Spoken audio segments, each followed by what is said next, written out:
dos, tres, toca la pared.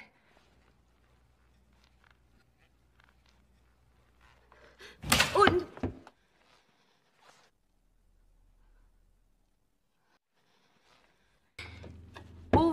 dos, tres.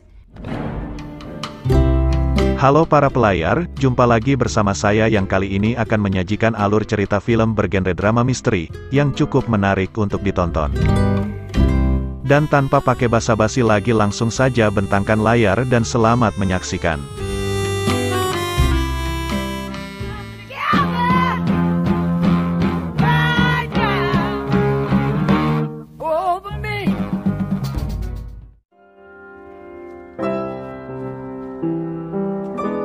Kisah akan berfokus pada sebuah keluarga yang baru saja pindah ke tempat tinggal atau rumah barunya, di mana ada ayah bernama Carlos, ibu bernama Laura, dan seorang anak bernama Simon yang kondisinya memiliki sebuah penyakit yang membuatnya harus rutin meminum obat.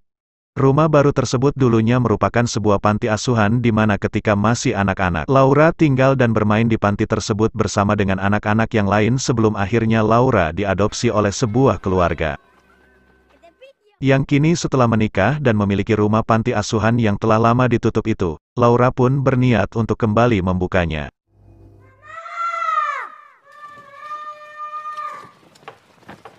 Di hari pertama mendiami rumah tersebut, pada malam harinya saat sedang enak-enaknya tidur, tiba-tiba dari kamarnya Simon berteriak memanggil sang ibu. Yang mana saat Laura menghampirinya, Simon mengatakan kalau ia mendengar suara anak-anak yang dianggap sebagai temannya sedang bermain di luar. Akan tetapi hal itu tidak terlalu ditanggapi oleh Laura.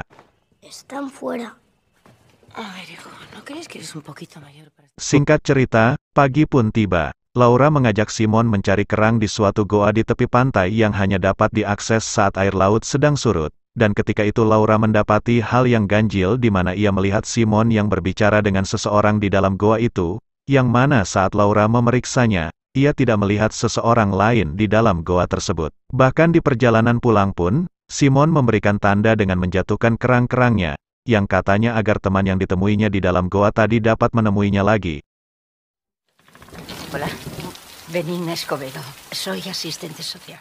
Di hari yang sama ketika hujan turun, seorang wanita bernama Benigna yang mengaku sebagai seorang pekerja sosial datang menemui Laura untuk membicarakan masalah tentang adopsi Simon dan penyakit yang dideritanya sejak lahir. Akan tetapi Laura mengusir Benigna karena merasa kesal dengan Benigna yang datang begitu saja membawa dokumen profil Simon dan mengulik masalah tentang Simon, yang kemudian, Laura menyembunyikan dokumen tersebut. Y ahora le rogaría que se marchara. Simón no sabe que es adoptado. Lalu di malam harinya ketika terlelap dalam tidur, tiba-tiba Laura terbangun karena mendengar suara dari arah gudang dan ia pun memberanikan diri untuk memeriksa gudang tersebut yang saat itu kondisi pintu gudang itu telah terbuka, dan saat ia masuk tiba-tiba.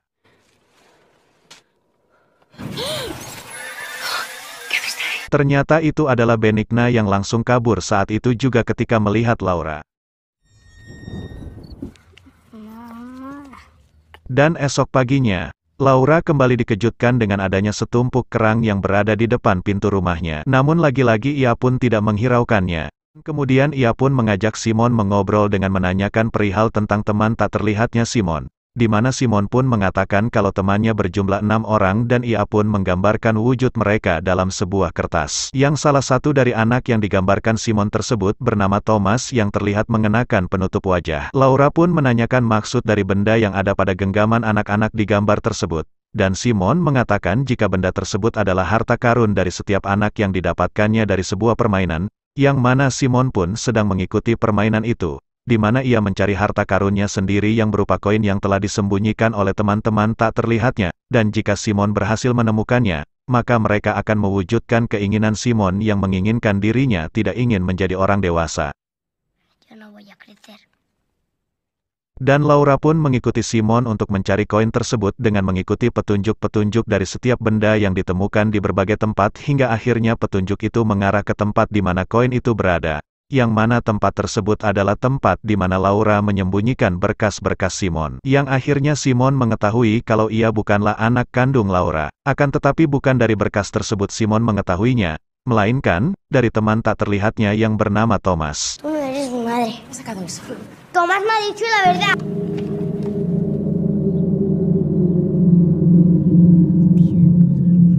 Saat hari pembukaan panti tiba, Laura menemui Simon untuk menyuruhnya menemui anak-anak yang datang. Namun Simon menolaknya dan bersikeras untuk menunjukkan di mana rumah kecil Thomas berada kepada Laura. Akan tetapi Laura tidak bisa mengikuti keinginan Simon karena sedang banyak tamu undangan yang datang dan akhirnya, sikap keras kepala Simon yang terus memaksanya melihat rumah kecil Thomas, membuat Laura bertindak kasar kepada Simon. ¡Baja! ¡Es a ver la casita, Tomás! Lalu ia pun meninggalkan Simon dan menuju ke tempat di mana acara berlangsung. Di sana ia bertatap dengan Carlos yang memberikannya isyarat untuk kembali membujuk Simon keluar kamar dan merayakan acara tersebut. Namun ternyata, Simon sudah tidak berada di kamarnya dan saat sedang mencari-cari Simon, tiba-tiba seorang anak dengan penutup kepala yang sama seperti Thomas berjalan menghampiri dirinya. Laura yang mengira itu Simon, menghampirinya dan mencoba membuka topeng tersebut. Namun tiba-tiba anak itu mendorong Laura hingga terjatuh dan kemudian menguncinya di ruang itu. Hingga akhirnya Carlos datang mengeluarkannya dari sana. Tanpa banyak bicara kepada Carlos, Laura melanjutkan mencari Simon di dalam rumahnya. Namun ia tidak menemukan di mana Simon berada, dan akhirnya Laura pun mencarinya ke bibir pantai di mana ia pernah mengajak Simon mencari kerang di goa yang berada di pantai tersebut. Alhasil ia pun melihat Simon berdiri di depan mulut goa tersebut. Namun dari penglihatan Carlos, tidak ada siapapun yang berdiri di sana. Dan karena air sedang pasang, Carlos pun tidak membiarkan Laura pergi ke goa tersebut. Pencarian terus dilakukan oleh kepolisian hingga larut, namun tidak mendapatkan hasil apa-apa. Setelah dengan apa yang telah terjadi, Laura mengalami depresi dan beberapa luka fisik sehingga akhirnya ia pun dirawat di rumah sakit. Dan saat itu, seorang psikolog yang bekerja sama dengan kepolisian datang menemui Laura untuk menanyakan seseorang yang pernah menemuinya di hari sebelum Simon menghilang. Dan Laura pun menjelaskan kalau sebelumnya ada seorang wanita bernama Benigna yang mengaku sebagai pekerja sosial datang menemuinya untuk membahas persoalan adopsi dan penyakit yang diderita Simon. Dari penjelasan Laura tersebut, psikolog itu pun menyimpulkan kemungkinan kalau wanita itu adalah keluarga Simon yang telah menculiknya dari Laura. Karena sebenarnya, nama Benigna tidak ada dalam data pekerja sosial.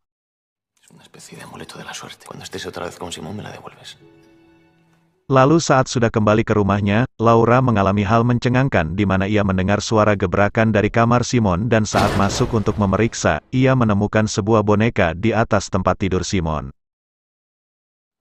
Mi hijo tenía unos amigos imaginarios con los que jugaba. Mi hijo no está muerto. Se lo han llevado sus amigos invisibles. Yo misma vi a uno. Singkat cerita, beberapa bulan kemudian Laura dan Carlos terus berupaya mencari Simon di setiap wilayah, hingga akhirnya secara tidak disengaja, Laura melihat Benigna yang lewat tepat di depan mobilnya dengan membawa sebuah kereta, dan ketika Laura ingin menghampirinya tiba-tiba. Dengan paniknya, Laura pun menghampiri kereta yang dibawa Benigna yang ia rasa kalau itu adalah Simon. Namun ternyata kereta tersebut hanyalah berisikan sebuah boneka yang menyerupai Thomas. Dan kemudian Laura menghampiri Carlos yang sedang menangani Benigna yang berupaya agar Benigna tetap hidup untuk mendapatkan informasi tentang Simon darinya. Namun pada akhirnya Benigna tak terselamatkan saat itu juga. Hemos encontrado unas fotografías.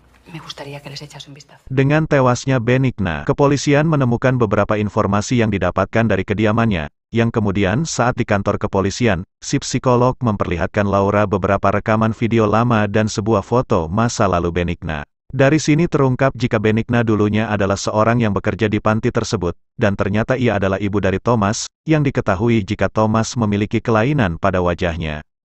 Dan beberapa informasi yang didapatkan dari rumah Benigna itu pun mengungkap tentang kasus kematian Thomas, di mana dulu saat anak-anak panti lainnya membawa Thomas ke dalam goa yang ada di pinggir pantai untuk membuka penutup wajah Thomas, lalu beberapa waktu setelahnya, Thomas tidak kunjung keluar dari dalam goa tersebut hingga goa itu dipenuhi air laut, yang kemudian ia ditemukan tewas dalam goa itu ketika air laut kembali surut. Anak-anak yang sebelumnya membawa Thomas ke dalam goa itu pun tidak dapat disalahkan oleh kepolisian atas kematian Thomas, karena mereka dianggap hanya sedang bermain-main. Laura kemudian mengakui kepada si psikolog kalau ia bertemu dengan anak yang menggunakan penutup wajah tersebut pada saat acara pembukaan pantinya, namun faktanya, si psikolog sudah menanyakan ke semua orang yang hadir di acara pembukaan tersebut dan semuanya mengatakan tidak ada yang melihat anak dengan penutup wajah itu. Los presentes en la fiesta de inauguración, niño con un saco en la cabeza paseando por allí. Que es en el subconsciente donde realmente conviven los vivos con los muertos. Significaría al otro mundo. Beberapa bulan berlalu saat mendekati rasa keputusasaan untuk menemukan Simon, Laura menemui orang yang cukup ahli dalam hal spiritual dan meminta bantuan kepadanya. Dan pria itu pun membawa seorang mediator ke rumah Laura. Ini orangnya. Este no era un dormitorio de niños cuando era orfanato. La policía mola. Dengan perlengkapan dan persiapan paranormal activity, mediator itu melakukan ekspedisi menuju ke dunia lain dengan menggunakan pakaian lama dari pengasuh di panti tersebut yang berguna sebagai media agar dapat melihat kembali ke masa lalu di dalam panti asuhan tersebut. Voy a contar hacia atrás desde el número 10. Y cuando termine, podrás ir a donde quieras. Y podrás también ver a cualquiera que se esconda en esta casa. Mediator itu pun mulai berjalan menyusuri setiap ruangan di panti tersebut, dan saat mendengar suara tangisan anak-anak yang sedang merasakan kesakitan di ruang makan, ia pun menuju ke tempat itu dan menyaksikan apa yang telah terjadi dengan anak-anak itu. ¿Por qué estás llorando?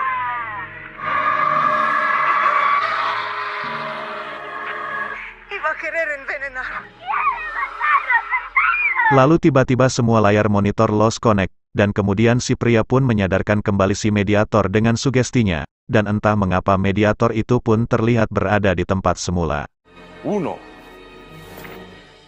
Kemudian setelah si mediator menjelaskan apa yang dialaminya, Laura menanyakan apakah ia melihat Simon di antara anak-anak yang telah dilihatnya, dan si mediator pun menjawab kalau ia tidak dapat mengenali setiap anak yang ada di sana karena suasana yang ia hadapi saat itu sangatlah gelap. Mendengar pernyataan mediator tersebut, Carlos pun sedikit emosi dan mengusir mereka karena merasa kalau apa yang mereka lakukan hanyalah tipuan belaka. Dan sebelum si mediator pergi, Laura mendatanginya dan meminta pendapatnya agar Laura bisa menemukan Simon. ¿Qué se supone que tengo que hacer? No se trata de ver para creer, sino de creer para ver. Singkat cerita, pagi pun tiba. Sedikit perkataan mediator tersebut membuat Laura menjadi takabur dengan menantang sosok gaib. ¿Dónde estáis? No tengo miedo. Dan tiba-tiba, pecahan kaca jendela tersebut menunjukkan Laura pada sebuah peti di mana saat masih diasuh di panti tersebut, Laura dan teman-temannya menyimpan mainannya di peti itu, dan saat memeriksanya, ia menemukan sebuah foto dirinya saat bersama dengan Simon yang entah mengapa bisa berada di sana. Kemudian ia menyimpan kembali foto tersebut ke dalam buku album fotonya, namun secara tak terduga, ia menemukan setangkai bunga yang kering di dalam album tersebut. Dirinya pun menyadari kalau bunga itu adalah sebuah petunjuk yang sama seperti permainan mencari harta karun yang dilakukan Simon. Singkatnya, setelah menemukan beberapa petunjuk dari berbagai benda dan mengikuti alurnya, Laura mendapatkan petunjuk terakhir berupa sebuah gagang pintu atau lemari. Ia pun mencari pintu yang sesuai dengan gagang itu di dalam rumahnya, namun tidak ada yang sesuai, hingga akhirnya ia mencarinya di gudang. Yang mana saat menyisiri gudang itu, ia menemukan kalung Benigna yang tak sengaja terjatuh di tempat tersebut ketika Benigna tertangkap basah menyusup ke gudang itu. Dan meskipun bekas gagang pintu ruangan yang berada di dekat kalung itu tergeletak berbeda dengan gagang yang didapatkannya, Laura yang merasa penasaran dengan apa tujuan dari Benigna menyusup ke gudang itu pun langsung mencari tahu isi di balik ruangan tersebut.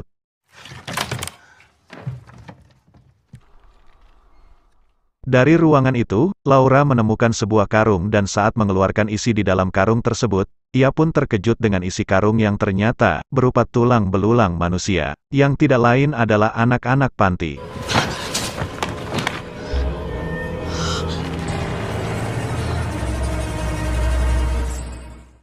Hay 5, ¿verdad? Todos mis amigos.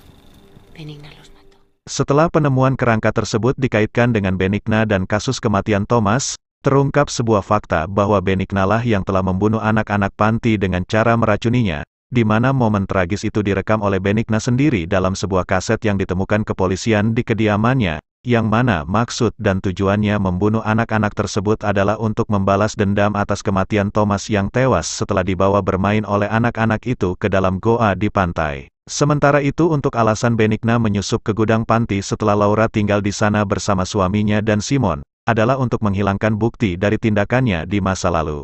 Kesimpulan Laura yang diutarakannya itu tidak dipercaya oleh Carlos, sehingga Carlos memutuskan untuk meninggalkan rumah panti tersebut.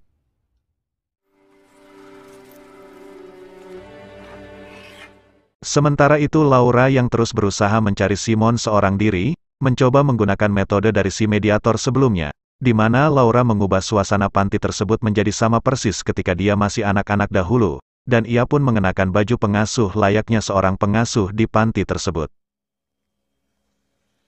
Bien, pues hagamos un trato. Yo juego un rato más con vosotros y vosotros me decís dónde está Simón, ¿de acuerdo? Singkat cerita malam pun tiba. 1, 2, 3, toca la pared. Sesuai dengan ucapannya, Laura pun memancing kehadiran arwah dari anak-anak panti alias teman-teman semasa kecilnya di panti tersebut dengan bermain petak umpet, yang akhirnya mereka pun muncul. 1, 2, 3. Lalu saat Laura mengejar seorang anak perempuan, yang ternyata, anak tersebut membawa Laura ke tempat di mana pintu dengan petunjuk gagang yang sesuai dengan yang Laura miliki itu berada. Ia pun langsung masuk ke dalamnya dan menemukan Simon. Namun saat akan membawa Simon keluar dari sana, ternyata, apa yang dilakukan oleh Laura terasa nyata baginya. Namun pada kenyataannya, Simon yang ia gendong di dalam selimut tidaklah nyata.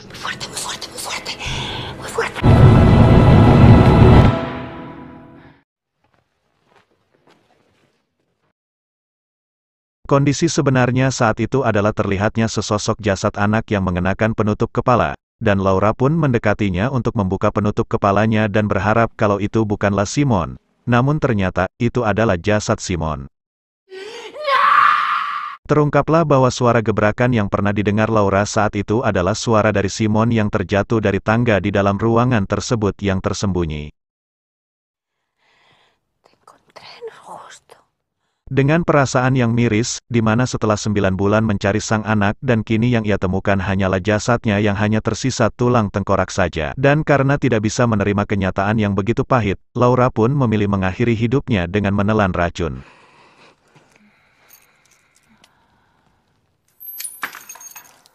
Namun tiba-tiba lampu mercusuar terlihat menyala yang membuat Laura kembali terbangun karena cahayanya. Dan jasad Simon yang digendongnya pun kembali hidup seperti saat terakhir kali ia melihatnya, yang ternyata, dunia yang Laura dan Simon berada saat ini adalah dunia lain yang dalam artian, setelah Laura wafat saat menelan racun, ia kembali dipertemukan bersama dengan Simon di dunia yang lain. Di mana dalam dunianya yang sekarang, ia kembali menjalani kehidupan bersama Simon serta anak-anak panti lainnya atau teman-teman semasa kecilnya, yang mana itu semua bagaikan sebuah cerita dongeng Peter Pan, di mana Laura yang telah dewasa, kini kembali bersama dengan teman-temannya yang terlihat masih anak-anak, dan kini ia pun menjadi pengasuh untuk mereka.